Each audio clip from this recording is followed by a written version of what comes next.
kita jawab beberapa pertanyaan ini. Jangan kemana-mana, kita lanjutkan setelah yang satu ini. Ya kalau di TV begitu. Jika suami berjanji kepada selingkuhannya, makin siang makin gawat pertanyaan itu.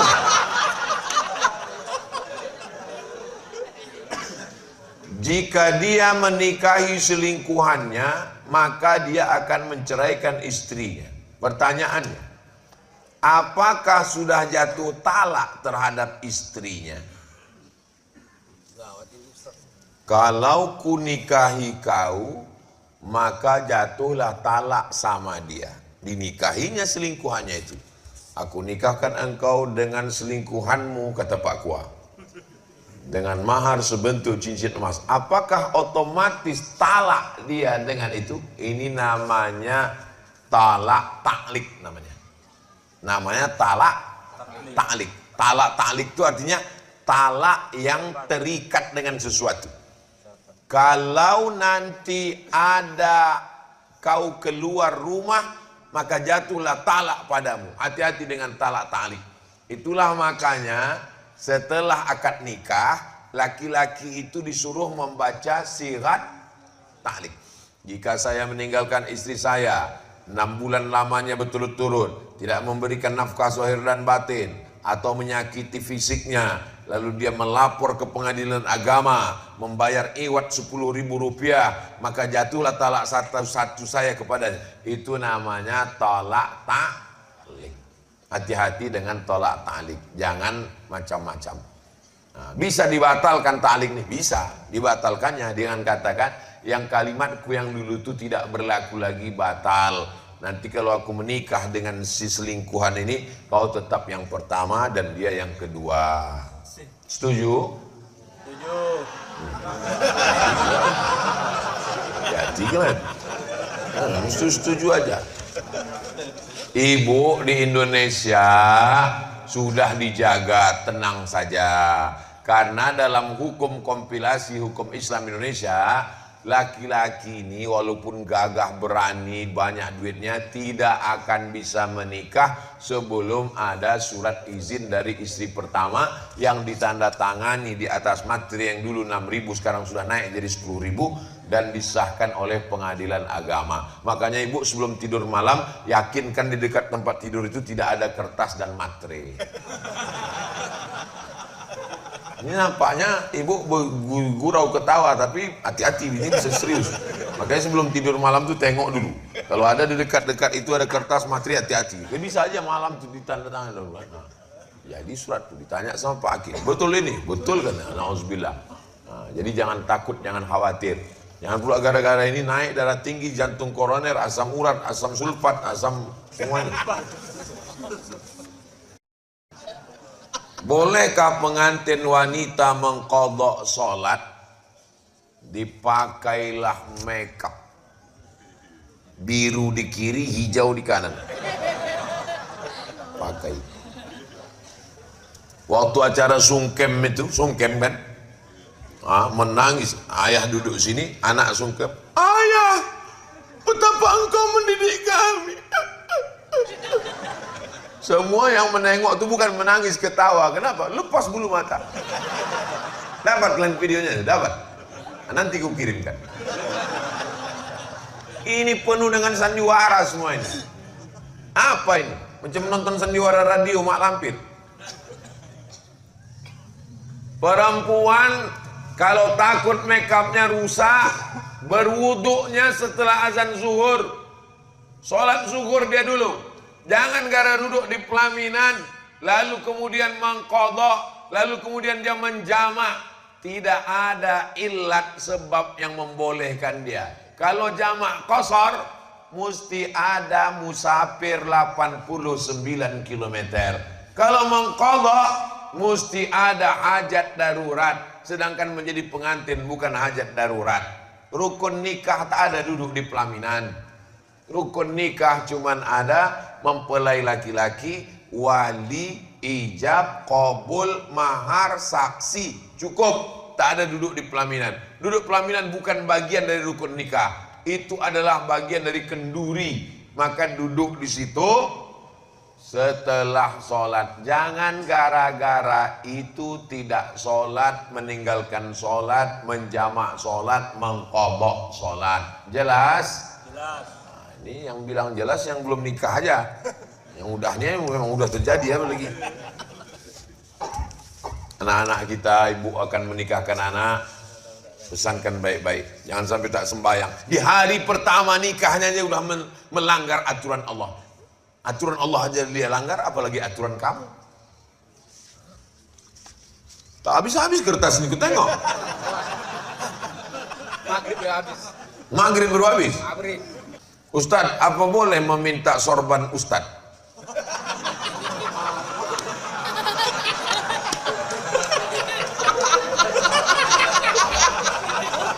Saya jadwal hari ini ada 3 lagi. Di Sungai Apung, di Tanjung Balai. Kalau ku kasih ini, aku ceramah nanti pakai apa? Tapi kalau ikut, ini kalau yang ngasih surat nih ikut nanti sampai ceramah terakhir, pas di acara ceramah terakhir yang nanti malam, datanglah yang bawa surat nih, datang. Bilang, Ustadz, janji Ustadz tadi kan udah habis ceramah, aku kasihkan. Karena kalau aku tak pakai sorban, orang tak percaya aku nih Ustadz. Sering saya pas di rumah makan, saya makan, ditanyanya, Ustadz Somad ya, kok mirip ya, katanya. Kok muda kali, katanya. Kok putih kali, katanya. Itulah maka aku pakai sorban ini. Kalau tak pakai sorban, aku nanti bingung orang panitia, Ustadznya mana? Padahal aku tuh duduk di situ. Bukan aku tak ngasih, ada 3 lagi jadwal. Allah Ustadz ini ngeles saja nih, enggak. Kalau kau ikut nanti sampai jadwal terakhir, pas di tempat terakhir itu datanglah. Ustadz kasih aku sholat, aku kasih. Tapi betul orang yang ini juga. Jangan nanti yang lain, pas datang yang ini, apa mau aku kasih lagi? Jelas? Nah, ini tak tahu nih entah mana orang. Dan yang udah pulang pula dia. Pak Ustadz, bolehkah perempuan sholat jamaah di masjid? Terus ibu-ibu nih?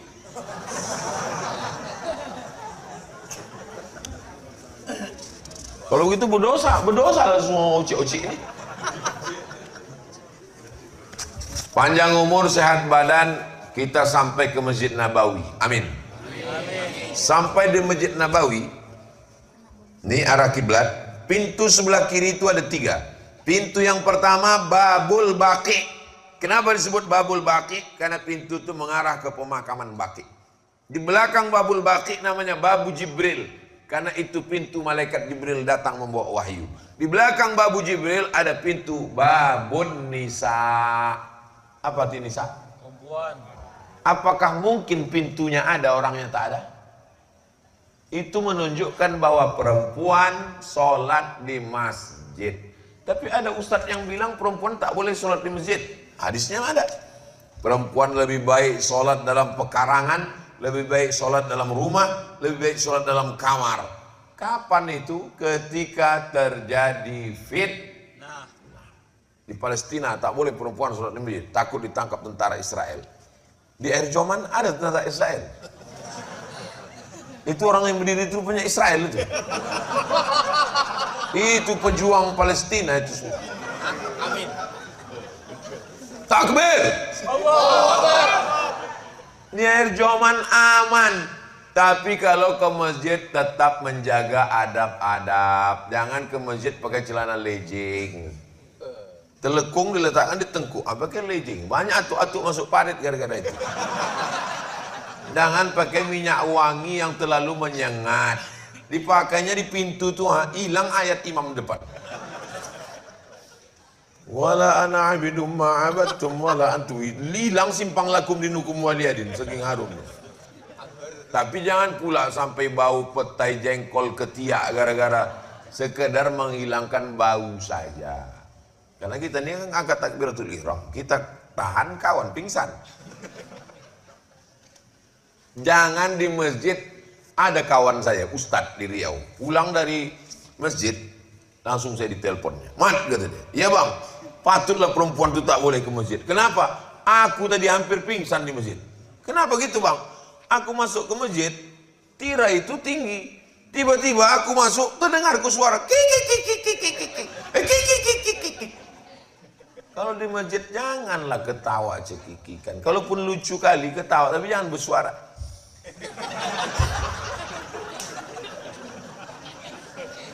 Kikikan dalam masjid. Ibu-ibu yang ke masjid ini insya Allah ibu-ibu yang solihah. Tetap ke masjid, Bu. Mana dalilnya perempuan ke masjid? La tamna'u ima Allah masajid Allah. La tamna'u ima Allah. Jangan kamu larang hamba Allah yang perempuan masajid Allah ke masjid. Aisyah iktikaf di masjid. Kalau iktikaf yang 10 hari 10 malam aja boleh, apalagi yang 10 menit.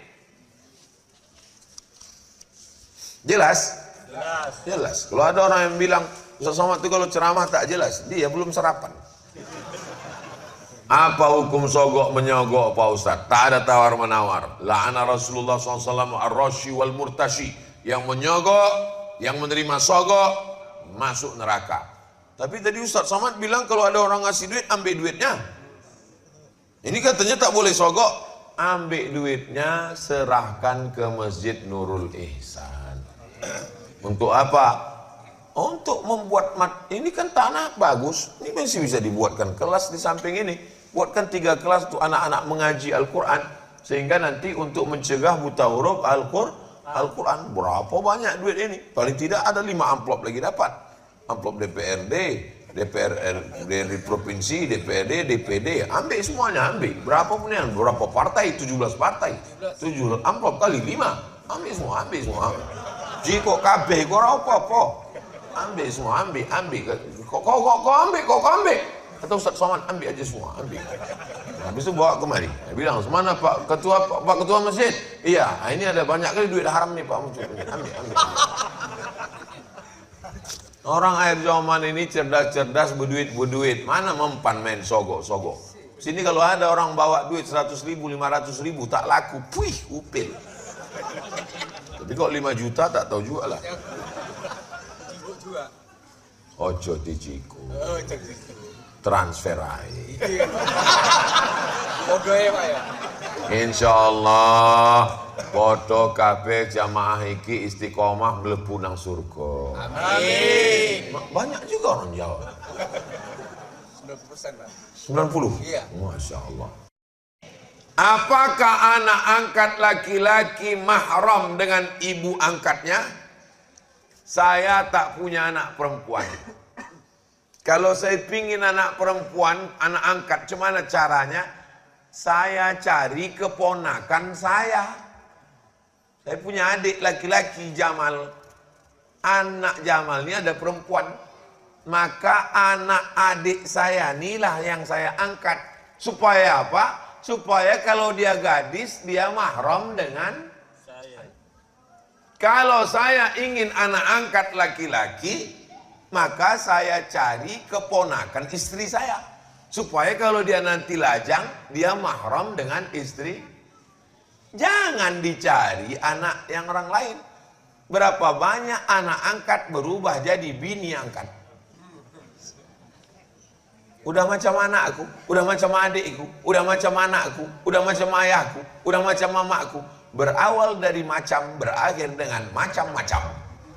Waspadalah. Udah macam anak kami Pak Ustadz. Hati-hati, banyak kejadian. Jadi kalau mau mencari anak angkat, begitulah rumusnya. Jelas? Ustadz, kalau sudah tak cocok lagi, melambatkan untuk melakukan. Kalau sudah tak cocok, ini main tak cocok aja nih. 5 langkahnya. Yang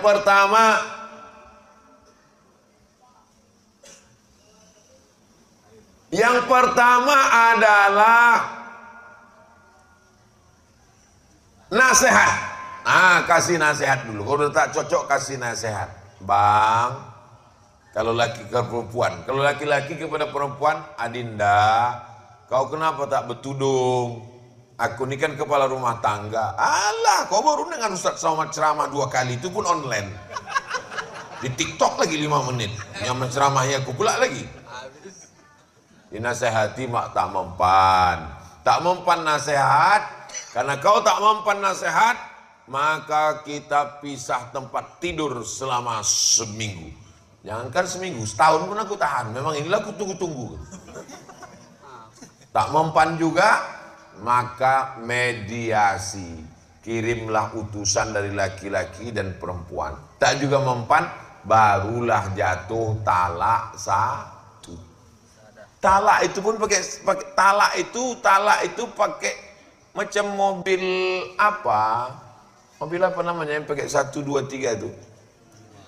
Manual, bukan langsung matic. Ini ada laki-laki ini sekarang matic, mau ngamuk sedikit, kopi lambat, talak 1000. Tak bisa begitu. Dia prosesnya itu panjang. Pertama nasihat, kedua pisah tempat tidur, yang ketiga adalah mediasi. Pukul Pak Ustadz, pukul tak bisa. Kalau sampai kau pukul ke tempeleng, ngelapor dia polisi, masuk, aku kena juga. Kenapa kau pukul? Karena ceramah Abdul Somad, aku masuk juga gara-gara itu. Jadi langkahnya itu banyak, step-stepnya.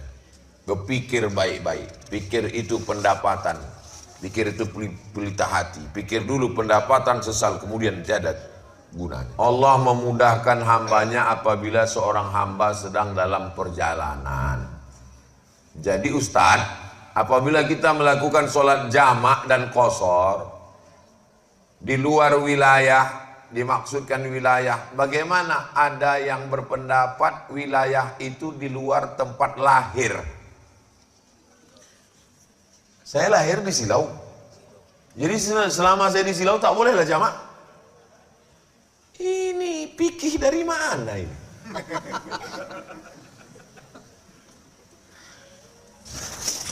Bermukim, mustautin.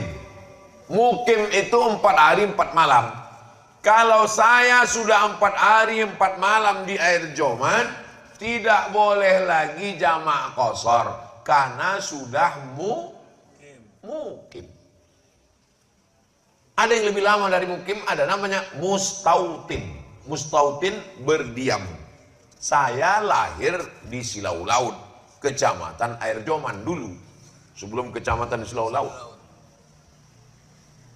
Tahun 86, umur 9 tahun baru saya tinggalkan, baru saya merantau pergi. Lahir saya di Silau Laut, tapi mustautin menetap saya sekarang di Pekanbaru. Yang saya tak boleh jamak qashar itu di Pekanbaru, bukan di Silau. Sekarang saya musafir. Datang hari Jumat, Sabtu, Ahad, Senin. Sudah 4 hari atau belum? Belum. Saya sholat zuhur, asar jamak qashar. Maghrib, isya jamak qashar. Subuh, bagaimana ngomong qasharnya subuh? Subuh tetap 2, tak pula diskon jadi 1. Jadi saya sampai hari Senin tetap jamak qashar walaupun di tempat lahir. Maka yang dihitung itu adalah di tempat bertempat menetap, bertempat tinggal selama di Pekanbaru, itu yang tak boleh jamak qashar. Adapun saya balik ke tempat lahir, maka terhitung musafir karena jarak dari Pekanbaru ke Silau 600 km. Selama jaraknya, syarat pertama, jaraknya mesti 89 km. Boleh qashar. Yang kedua, jangan lewat 4 hari 4 malam. Misalnya saya di Silau, misal Jumat, Sabtu, Ahad, Senin. Selasa tak boleh lagi zuhur itu dijamak dengan asar. Karena sudah lewat 4 hari 4 malam. Jelas? Kalau anak di luar nikah, dinikahkan oleh orang tuanya, boleh apa tak boleh? Jangan mencoblos sebelum tanggal 14. Karena kertasnya tidak diakui oleh KPU dan Bawaslu. Tengok. Kapan dicoblos? Tanggal 13. Enggak diakui. Karena sebelum hari H. Paham? Apanya yang paham ini? Kenapa anak itu tidak diakui? Karena dia sudah ada sebelum akad nikah. Sebelum akad nikah sudah ada di dalam. Makanya bunyi bapak tuh mengakadkan giginya rapat. Ku nikahkan kau dengan anakku. Sebetulnya aku tak izinin, tapi kan aku udah hamil duluan. Kalau datang orang mau meminang anak gadis kita baik-baik, nikahkanlah. Jangan dihalang-halangi. Karena zaman sekarang tak macam zaman dulu. Zaman sekarang kalau kita halangi, janjian dia di DM-nya, berjumpa dia, habis selesai. Tanam pinang rapat-rapat supaya puyuh tak bisa lari. Didekat-dekatinya, akhirnya dibawanya lari. Mau bilang apa kita? Makanya kalau udah anak gadis, anak lajang, datang anak lajang tuh 2 kali, tanya dia. Pakai bahasa kita air joman lah. What do you want? Dudukkan dia, dudukkan. Aku ini jamaah masjid Nurul Ihsan. Kau datang kemari ini orang menengok, biji mata orang di Tanjung Balai ini nengok. Aku nih tokoh masyarakat di sini. Kalau yang lain-lain ini tokoh bangunan, tokoh aku spare part, aku yang tokoh masyarakat sini. Malu aku. Kau datang nih apa? Judul kita ini mau dibawa kemana hubungan ini? Kalau memang kau jantan, jangan cuma bawa mawar, bawalah mahar. Oke. Begitu. Jangan diam aja. Ini datang anak lajang, disediakan pula teh. Kalian duduk sini ya. Bapak sama ibu mau ke dalam. Itu sama artinya kalian memfasilitasi untuk berzina. Berzina kalian, berzina. Tak bisa begitu, mesti tegas. Ibu mesti tegas, bapak mesti tegas.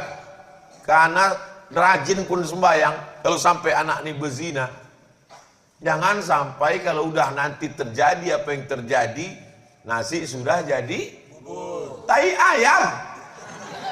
Anak sudah hamil, cerita bubur ayam juga lagi. Nah, kalau sudah kejadian hamil dia, terpaksalah dinikahkan. Aku nikahkan engkau dengan anakku dengan mahar sebentuk cincin emas tunai. Jangan kau datang lagi mau kupijakkan aja batang leher kau. Habis itu efeknya 4. Menikahkan anak dalam keadaan hamil, efeknya 4. Pertama, kalau anak ini lahir, anak ini tidak boleh pakai bin bapak ini. Kenapa tak boleh pakai bin? Karena dia sudah ada sebelum akad. 2, kalau anak ini mati, maka bapak ini tak dapat warisan dari anak ini, karena dia tidak ada hubungan nasab. 3, kalau bapak ini mati, anak ini tak dapat warisan dari bapak ini, karena mereka tidak hubungan nasab. Karena hubungan nasab berdasarkan akad, bukan berdasarkan DNA.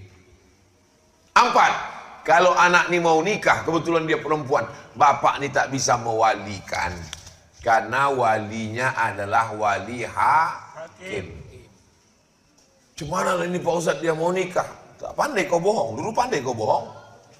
Bilang sama Pak Hakim aku begini-begini. Kata Pak Hakim, bukan cuma kau yang ke-100, banyak kali orang macam kau ini. Aku yang menikahkannya, kata Pak Hakim. Kau pura-pura mencret aja nanti. Jangan kau nikahkan. Serahkan ke Hakim, Hakim yang menikahkan. Walinya wali Hakim. Hakim itu siapa? Pak Kua. Jelas? Jaga anak-anak kita. Mudah-mudahan anak kita diselamatkan Allah dari zina. Amin. Kok ditengok dari tebalnya pertanyaan ini, azan-azan asar lah baru selesai. Cuman jamaah, siap? Siap. Wah, luar Siap, biasa Ustaz. air zomannya. Bagaimana cara mendidik anak yang nakal, susah disuruh sholat? Dari kecil telonjak-lonjak, sudah besar terbawa-bawa, sudah tua terubah tidak. Jadi mendidik anak ini dari mulai mencarikan ayahnya. Bapak punya anak gadis kan? Bapak yang punya anak gadis kalau mau mendidik cucu, waktu mencarikan ayahnya. Bapak yang punya anak lajang, kalau mau punya cucu soleh, waktu mencarikan omaknya. Makanya buatkanlah fit and proper test penerimaan calon menantu. Khusus untuk masyarakat Erjoman, ketua tim seleksi, serahkan nanti ke Bang Darwis, dia ikuti. Untuk tim seleksi, tim penguji Abdul Somad. Jangan mencari menantu karena sawitnya luas, karena duitnya banyak. Kusangka Pak Ustadz kalau nikah sama dia aku bahagia. Baru kurasakan Pak Ustadz. Cuman rasanya bu nikah sama orang tak sembayang macam tidur sama babi hutan Pak Ustadz. Kunci kalau kebetulan tak sembayang jangan tersinggung. Kunci mendengar ceramah Ustadz Somad itu satu saja, jangan tersinggung. Beberapa jamaah tersinggung pulang meninggal. Nah, ini langkah yang pertama, lakinya mesti sembahyang, bininya mesti sembahyang. Kata almarhumah mak saya, aku waktu mengandung kau, sesusah apapun tak pernah sembahyang ku tinggal. Sakit pun aku tak pernah sembahyang ku tinggal. Aku mengandung kau, sejak dari dalam kandungan kau ini memang tak pernah tinggal sembahyang. Jadi ibu jangan tinggalkan sembahyang, paksa-paksakan sembahyang. Lalu kemudian setelah anak ini lahir, bawa dia ke masjid. Tengoklah betapa senangnya saya pagi ini menengok, karena yang datang ini anak-anak muda. Ada cuma beberapa yang tua, cuma tak banyak kan. Kalau orang tua ke masjid itu biasa, karena malaikat maut udah dekat. Tapi anak-anak muda ke masjid ini kan luar biasa ini. Anak muda. Syabun qalbuhu mu'allaqun fil masajid. Anak muda yang hatinya tergantung di masjid. Anak-anak muda luar biasa. Mohon maaf, ini anak-anak muda yang datang ini dipaksa bapaknya atau gimana ini? Kadang bapaknya udah maksa, ke masjid, ke masjid, ke masjid, ke masjid. Datang maknya, biarkanlah bang, ini kan hari libur. Ini kalau ada mak yang melarang anak ke masjid, ini namanya mak BCL nih, bini celako. Masa pula anak dilarang ke masjid? Mestinya ibu yang membangunkan, bangun kau ke masjid, ke masjid, ke masjid, ke masjid. Bapak tidak bisa main suruh-suruh aja, ke masjid, ke masjid, ke masjid. Tak bisa, anak ini harus dibawa. Hari libur hari ini kan? Hari libur sembahyang subuh, bisa pula anak-anak ke masjid. Ini artinya Erjoman, masjid kita ini sampai hari kiamat tidak akan kosong dari sholat berjamaah. Inilah yang membuat saya semangat subuh ini, karena menengok anak-anak banyak ke masjid. Kalau yang hadir ini orang tua-tua semua, mungkin saya ceramahnya judul kita subuh ini adalah menghadapi sakratul maut. Kenapa Ustadz Somad semangat subuh ini? Karena anak-anak. Saya dulu dibelikan emak saya kain kecil. Pergi dia ke kisaran, dibelikannya kain kecil. Dapat kain kecil tuh semangat ke masjid tiap hari. Dibelikannya peci, semangat ke masjid. Jadi ini motivasi semuanya. Tak apa-apa kain saya ini naik, karena saya pakai celana panjang. Cuman nanti di syuting orang, di komen orang, Ustadz awas terbang kata dia. Nah, sampai tua, nikahlah anak ibu yang dulu di rumah selalu disuruh sembahyang.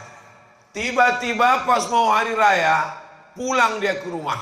Sekarang dia sudah jadi orang sukses di Medan. Balik dia ke Tanjung Bali. Tidur dia di rumah. Ibu tengok jam 5, belum juga buka lagi kamarnya sembahyang. Jam 5.30, belum juga buka. Kira-kira ibu ketuk pintu kamarnya atau ibu diamkan? Kalau sebagian ibu bilang, dia kan udah ada lakinya Pak Ustadz, biarkan aja lah tanggung jawab, neraka jahanam tempat kita. Maka kita bangunkan, laki Firaun, kenapa tak kau bangunkan anakku itu? Dulu ku kasih kau jadi menantuku itu karena aku yakin kau datang untuk sholat. Kenapa kau sekarang kalian tak sholat? Jadi jangan pernah mulut itu diam terus selama masih merepet. Kalau aku Pak Ustadz, kata bapak-bapak, bukan cuma anakku yang kena suruh biniku, aku pun disuruhnya juga. Asal jam waktu sholat diteleponnya lah aku Pak Ustadz, abang di mana? Kain yang kukasih udah dipakai sembayang, abang sembayang di mana? Pulang jam berapa? Duit mana? Kunci mau?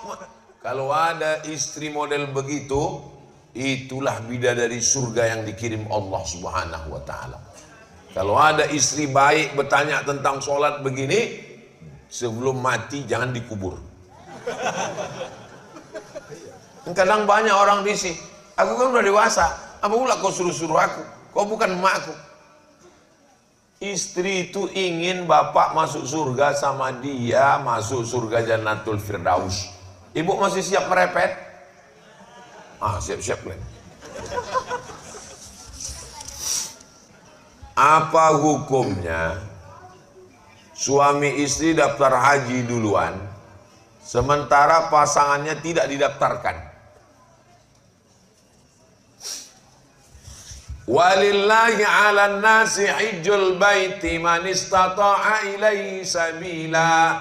Allah mewajibkan berangkat haji bagi siapa yang mampu. Berangkat haji 50 juta, duitnya baru ada 50, maka dia bayar untuk diri dia. Ini untuk aku. Istrinya tak tersinggung. Kenapa? Karena istrinya ngaji. Tapi kalau tak ngaji, kuncinya pintu kamar. Abang tidur di mana, Dik? Ruang tamu aja. Kopi tak keluar, teh tak keluar, apa pun tak keluar. Gara-gara apa? Tak paham. Tapi kalau dia paham, di store-nya dirinya dulu. Mudah-mudahan bang dibukakan Allah pintu rezeki ya. Nanti kita daftar. Kalau mau daftarkan sekarang tidak mesti cash. Daftar dulu DP. Ini untuk kau untuk. Kebetulan suaminya tak kaya kali, istrinya yang kaya. Ya istri bayar dulu. Karena kewajiban haji ini bukan berdua. Kewajiban haji ini sendiri personal.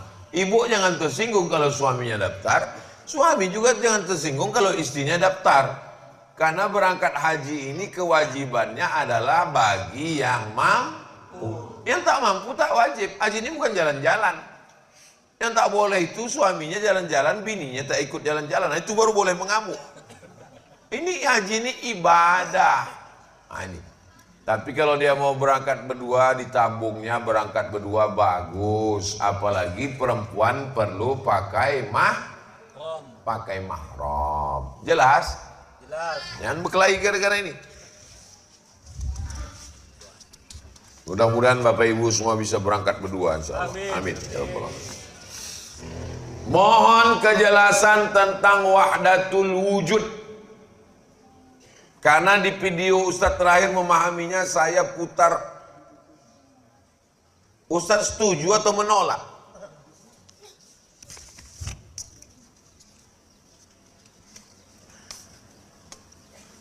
Ada Abdul Somad. Abdul Somad ini ada apa tak ada?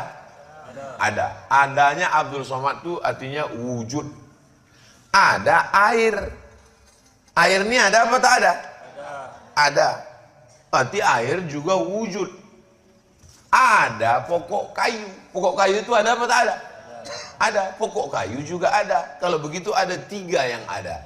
Ada Abdul Somad, ada air, ada pokok kayu. Apakah wujudnya satu? Tidak. Wujudnya 3. Ada pokok kayu, ada air, ada Abdul Somad. Sedangkan yang wahdatul wujud ini kata dia tak ada. Yang ada cuma satu, Tuhan. Abdul Somad dari Tuhan, air pun dari Tuhan, pokok kayu pun dari Tuhan. Maka wahdatu, satu, wujud. Ujung-ujungnya nanti orang yang berpaham wahdatul wujud ini tak lagi sembahyang. Karena mengaku Tuhan. Kau tak sembahyang, aku Tuhan tuh. Jadi kalau ada orang di Erjoman ini nanti mengaku Tuhan, dua gendangnya. Kalau tak Tuhan, hantu. Tuhan. Wahdatul wujud berbahaya. Yang wujud sebenar wujud Allah Subhanahu wa taala. Dia Khalik, dia pencipta. Lalu dia menciptakan kita makhluk. Bukan satu wujudnya. Allah menciptakan makhluk, makhluk menyembah Allah. Bahayanya nanti kalau meyakini ini, nanti dia akan mengaku Tuhan. Sudah banyak nonton video mengaku Tuhan. Banyak serak-serak sekarang kajian-kajian mengaku Tuhan. Ujung-ujungnya tak sembahyang, meninggalkan syariat. Kalau zaman Wali Songo dipancung ini kepalanya. Mudah-mudahan Allah menyelamatkan akidah anak-anak kita, insyaallah. Kalau tonton video itu bagus-bagus, tontonlah bagus-bagus. Saya waktu itu sebetulnya membantah, tapi nontonnya jangan putus. Mungkin ditontonnya waktu itu habis paketnya. Kalau tonton sampai habis, di ujung itu saya sebetulnya membantah. Di awal tuh nampaknya macam saya wahdatul wujud. Gimana hukumnya kita melaksanakan kurban untuk orang yang sudah meninggal dunia?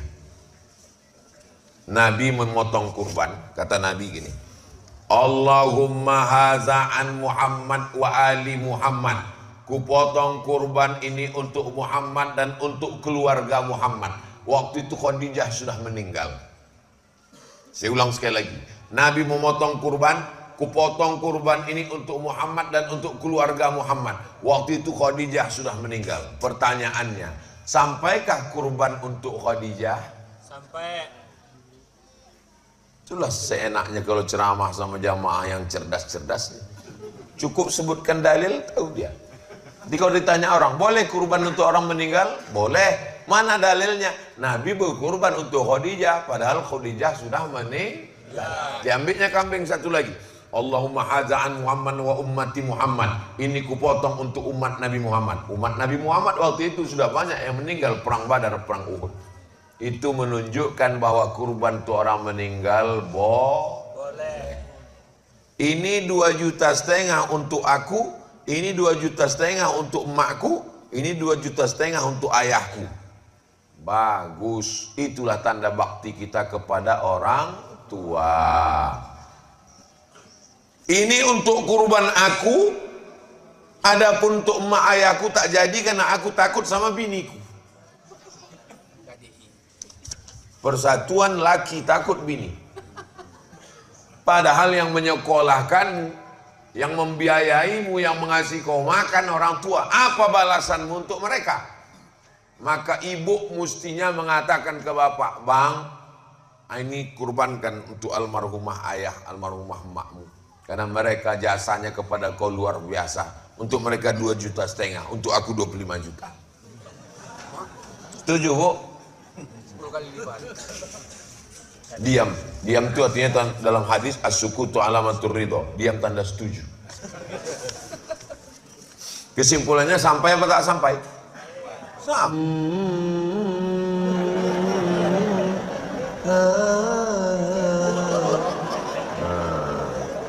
Gitulah agak-agaknya kalau kalian buatkan video soundtracknya. Dah pas masuk dia ke dalam, semana nak, mau kau sama dia?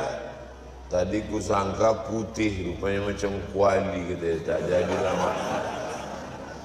Ibu rayulah dia, nak, memang dia hitam, hitam-hitam setampuk manggis, sudahlah hitam kepalanya berkudis. Tapi dia ni baik.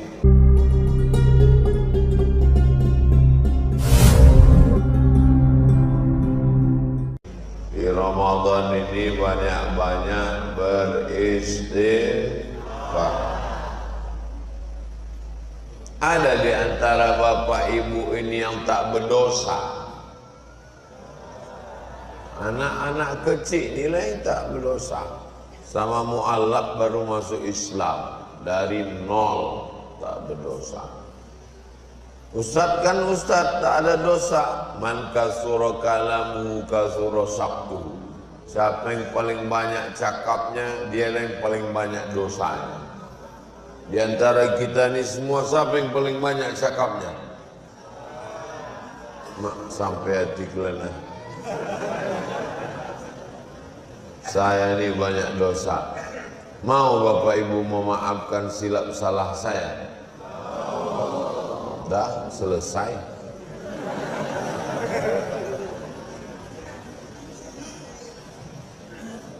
Enam 21. Bolehkah zakat harta barang, kain sarung atau mukena? Ibu jual bunga, zakatnya duit apa bunga? Duit. Jangan kasih orang bunga, mati dia makan bunga. Bapak tanam padi, zakatnya beras. Adapun zakat PNS, zakatnya duit. Kenapa? Karena orang tak tahu kita keperluannya apa. Kalau kita kasih dia beras, rupanya beras dia ada di rumah. Akhirnya beras yang ada itu dijualnya lagi ke warung. Tapi kita udah tahu orang ini, sudah lama bertetangga sama dia. Ini kalau kita kasih duit, ini habis dibelikannya ke sembako. Bagus. Ini kalau kita kasih duit, dipakainya main judi online. Kalau kita kasih duit, nanti dipakainya main judi gaple. Maka kalau kita tahu 99,9% orang ini tidak amanah, kalau dikasih duit nanti duit dipoya-poya, maka maslahat kita belikan beras, minyak, sembako, supaya dia jangan menggunakan duit itu untuk yang haram. Tapi hukum asalnya membayar zakat itu adalah duit. Karena kita tak tahu keperluan orang. Jadi tengok dulu tetangga yang mau kita kasih zakat itu. Jelas? Jelas insyaallah. Bagaimana kalau non-muslim nikah dengan muslim? Tapi waktu nikah muslim sudah nikah ibadahnya masing. Semana ceritanya nih?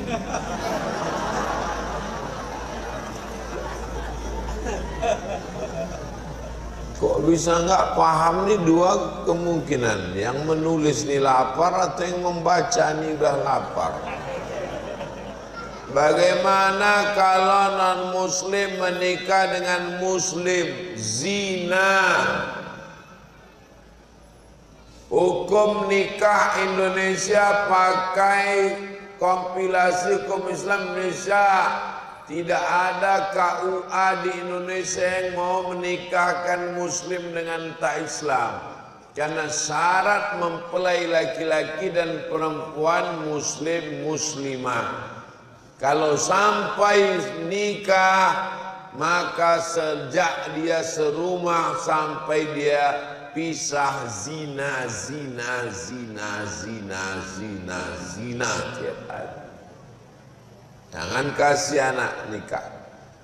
Tapi waktu nikah muslim. Oh, waktu nikahnya muslim. Pas ditengok Pak Kua, mana KTP? Nih, waktu nikah muslim. Habis itu nikah sebulan dia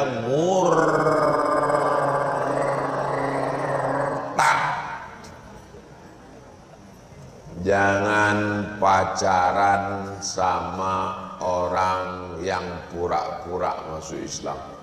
Kenapa pula kalian latah gatal nih?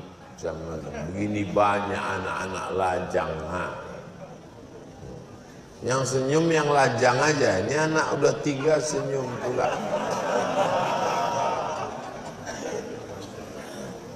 Jaga anak ya Bu. Ini modus pemurtadan. Pura-pura masuk Islam, pura-pura potong senapan angin. Tapi nanti sesudah nikah, sudah anak 3 murtad. Saya di kantor Basnas, baru pulang dari Mesir nih, baru pulang dari Maroko. Datang kata Pak Ketua Basnas, Ustadz Somad, Ustadz tahu saya ikut rapat. Kenapa gitu Pak Ketua? Ada 2 orang itu di depan, bapak-bapak tua-tua, umur-umur 70, mau konsultasi sama Ustadz. Jadi saya tak usah ikut rapat, Ustadz tak usah rapat, jawab aja pertanyaan orang itu. Datanglah saya. Ada apa Pak Haji, Bu Haji? Apa yang bisa saya jawab, Bu?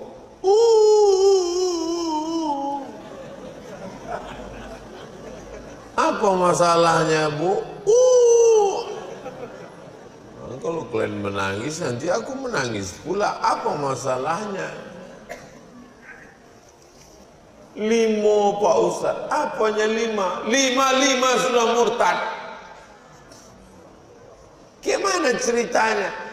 Anak saya nikah sama orang pura-pura masuk Islam, lahir anak 3, suaminya balik murtad. Anak saya takut pisah, ikut lakinya. Ketiga-tiga anak ini dibawanya Pak Ustaz. Terbodoh. Sebetulnya kalau ku turutkan marahku, saya mau marah. Kenapa kau izinkan anakku? Tapi saya takut nanti saya mati pula dia. Udah tua. Jadi saya bilang, ya Bu, Ibu pulang aja ke rumah ya, banyak-banyak ibadah ya. Nasi sudah jadi tai ayam.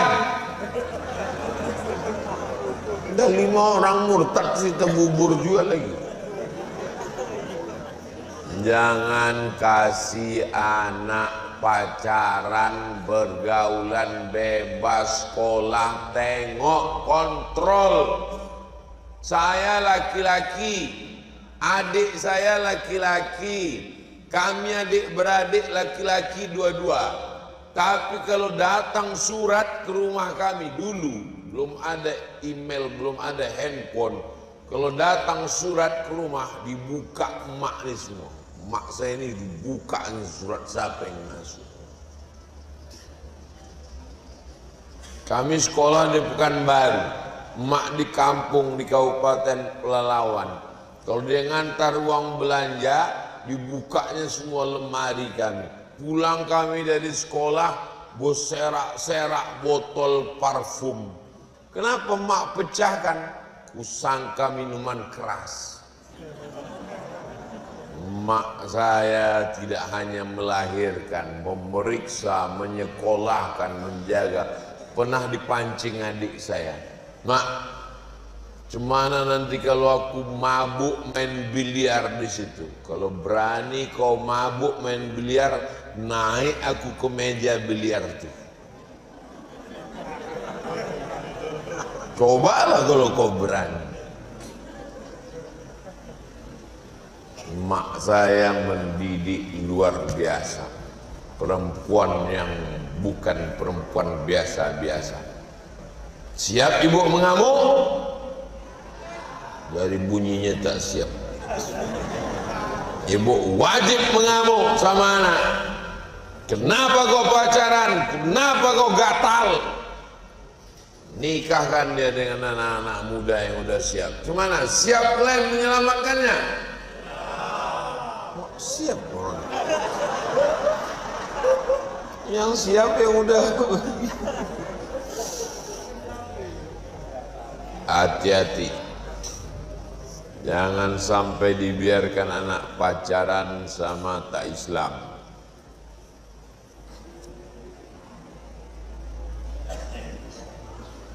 Apa yang harus kita lakukan supaya selamat dari sifat iri dan dengki? 5 yang harus kita lakukan supaya jangan kita iri. Yang pertama, yakini bahwa nikmat yang datang itu dari Allah. Tetangga kita rumahnya lebih bagus, mobilnya lebih mahal, itu datang dari apa pula? Dari tuyul. Datang dari Allah. Kita yang iri, dengki, hasad berarti rusak tauhid kita. Rumah tetangga bagus, kenapa pula kita yang demam? Dia beli kulkas baru, kenapa pula kita yang kedinginan? Itu semua datang dari, itu yang pertama, tauhid. Yang kedua, ucapkan selamat. Selamat ya, kulkas baru. Selamat, selamat.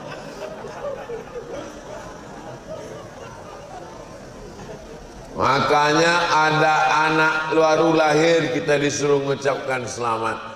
Barakallahu laka fil mahum wa syakartal wahim wa rizikta birrahu wa balagha asyuddahu. Datang acara akikah anaknya, nikah anaknya sama anak kita, sama-sama satu sekolah, sebaya, sama-sama kuliah, sama-sama kerja.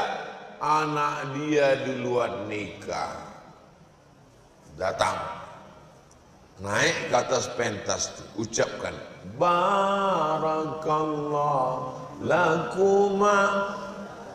Kenapa kita mesti ada? Kau datang anak saya, aku tak datang, sakit kali hati anak. Kenapa pula anak dia duluan nikah? Jangan pakai pelet ini. Yang pertama, yakini itu datang dari Allah. Yang kedua, doakan. Yang ketiga, doakan waktu selesai tahajud malam. Ya Allah, ini tetanggaku, ya Allah, dia baru beli mobil, sakit kali hati.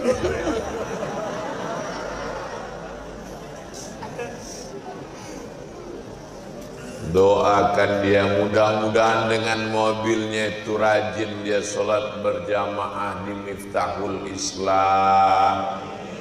Mudah-mudahan dengan banyaknya hasil sawit, hasil karet, getah dia itu dibangunkannya lantai 2 masjid Miftahul Islah, ya Allah. Yang keempat, yang ketiga, camkan dalam hati, kalau aku hasad, maka amal sholatku, tarawihku, witirku, tadarusku hilang. Iyakum wal hasada, hati-hatilah kamu terhadap penyakit hasad. Fa innal hasada yakulul hasanat, kan hasad itu memakan semua amal-amal kebaikan. Jangan kau hasad Abdul Somad, jangan kau hasad Abdul Somad, jangan kau hasad Abdul Somad. Nanti kalau kau hasad, amal kau terbang, sedekah kau melayang, semua puasa kau hilang. Itu camkan dalam hati. Yang kelima, berdoa kepada Allah. Allahumma tahhir qalbi minal hasadi, bersihkan hatiku dari penyakit hasad. Saya nggak bisa bahasa Arab, bahasa Indonesia aja. Bersihkan hatiku dari penyakit hasad, ya Allah. Tapi jangan kuat-kuat kalau kebetulan doanya di masjid habis tarawih. Ya Allah, bersihkan hatiku penyakit hasad tetanggaku, baru mobil baru sakit kali hatiku nengok dia. Didengar kawan, siapa? Kata dia. Kita aja dengan Allah. Ditanya kawan, apa doa kau? Urus saja doa kau, jangan urus doa.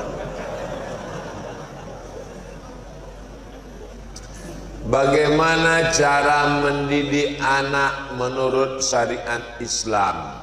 Yang pertama, dicarikan ibunya yang solihah seperti jamaah Miftahul Islam. Ini ibu-ibu yang solihah.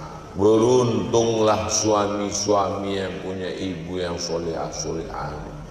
Jilbabnya panjang. Entah hari ini aja, wallahu a'lam.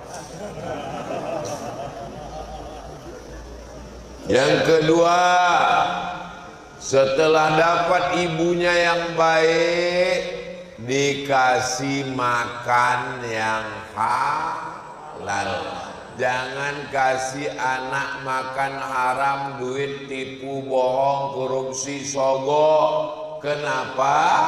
Sepiring nasi, sepiring lontong masuk ke dalam badan, berubah jadi setetes darah. Setetes darah naik ke otak, otaknya jadi jahat. Nasihatin kazibatin khati'ah. Otak bagian depan pembohong, penjahat, gara-gara makan haram. Pertama, cari ibunya yang baik. Yang kedua, kasih makan yang baik. Yang ketiga, didik dengan pendidikan yang baik. Kami tak bisa memasukkan anak ke pesantren, jauh, mahal. Masukkan segera ke pesantren Darul Ihsan. Tadi cuman sebentar kali kami tadi dari Darul. Berapa kilo ke sini Bang Ican?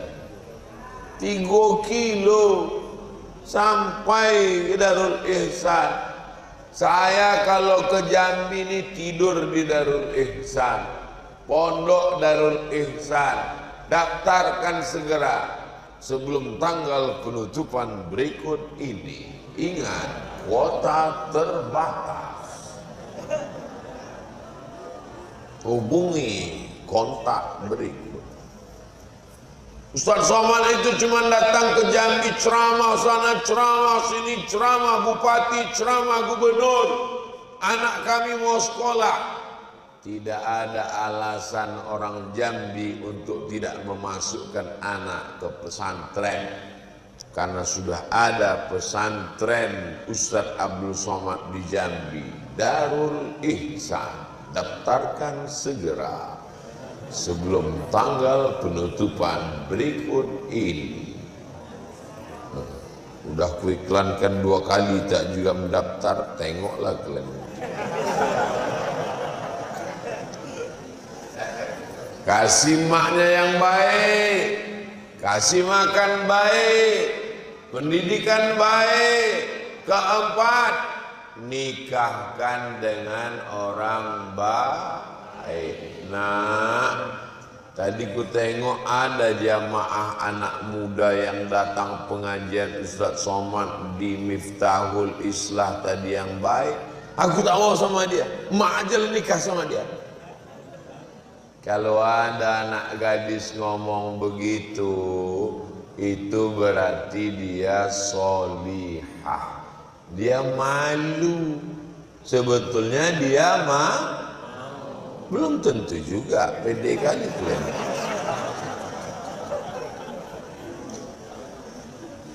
Anak perempuan itu ditanya sama bapaknya.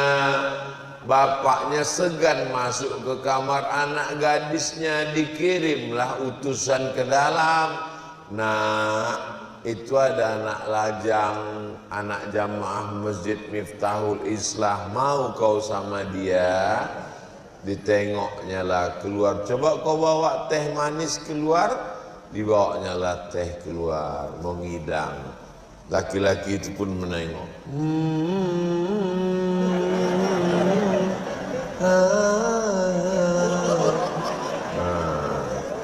Gitulah agak-agaknya kalau kalian buatkan video soundtracknya. Pas masuk dia ke dalam, "Cemana nak, mau kau sama dia?" Tadi ku sangka putih, rupanya macam kuali, gitu, tak jadi lama. Ibu rayulah dia, "Nak, memang dia hitam, hitam-hitam si tampuk manggis, sudahlah hitam kepalanya bekudis. Tapi dia ini baik. Kalau kau cari karena hartanya, harta akan binasa. Kalau kau cari karena rupanya, rupa akan sirna. Kau cari kuasa, kuasa akan hilang ditangkap KPK. Tapi kalau kau nikah karena imannya, karena takwanya, inilah dia." Maka mereka pun menikah, keluarganya sakinah, mawaddah, warahmah. Amin.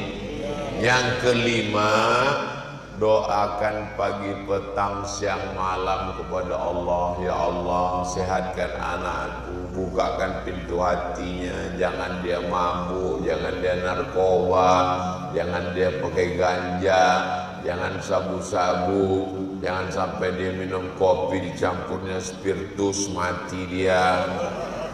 Jangan sampai dia main judi slot, jangan berubah kelaminnya di LGBT, tak jelas tah jantan tah betina.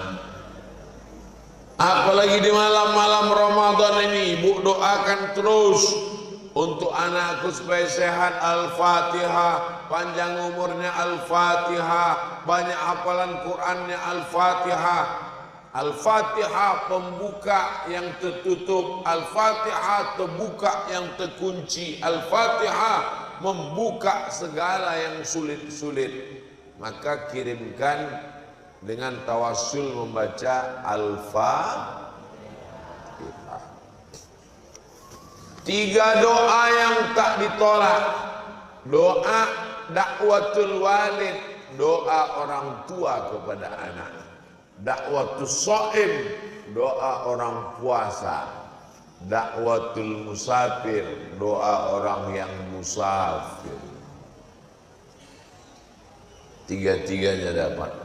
Kita musafir, kita puasa, kita orang tua untuk anak. Jangan pernah bosan mendoakan anak.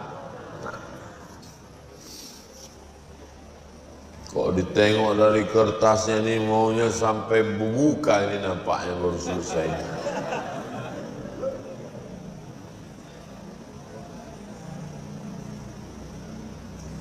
Apa yang bisa menggugurkan iman, Pak Ustadz? Udah ku jelaskan tadi ya. La yazni zani hina yazni wa huwa mu'min. Orang yang berzina imannya lepas. La yasriqu sariqu hina yasriqu wa huwa mu'min. Orang yang mencuri imannya lepas. La yasribu syaribu hina yasrabu wa huwa mu'min. Orang yang minum khamar imannya lepas. Orang yang meninggalkan sholat imannya lepas. Orang yang tak puasa imannya lepas. Jangan sampai rusak akidah. Mudah-mudahan kita istiqomah. La ilaha illallah Muhammadur Rasulullah sallallahu alaihi wasallam. Kalimatu haqqin 'alaiha nahya wa 'alaiha namutu wa biha nub'atsu insyaallah.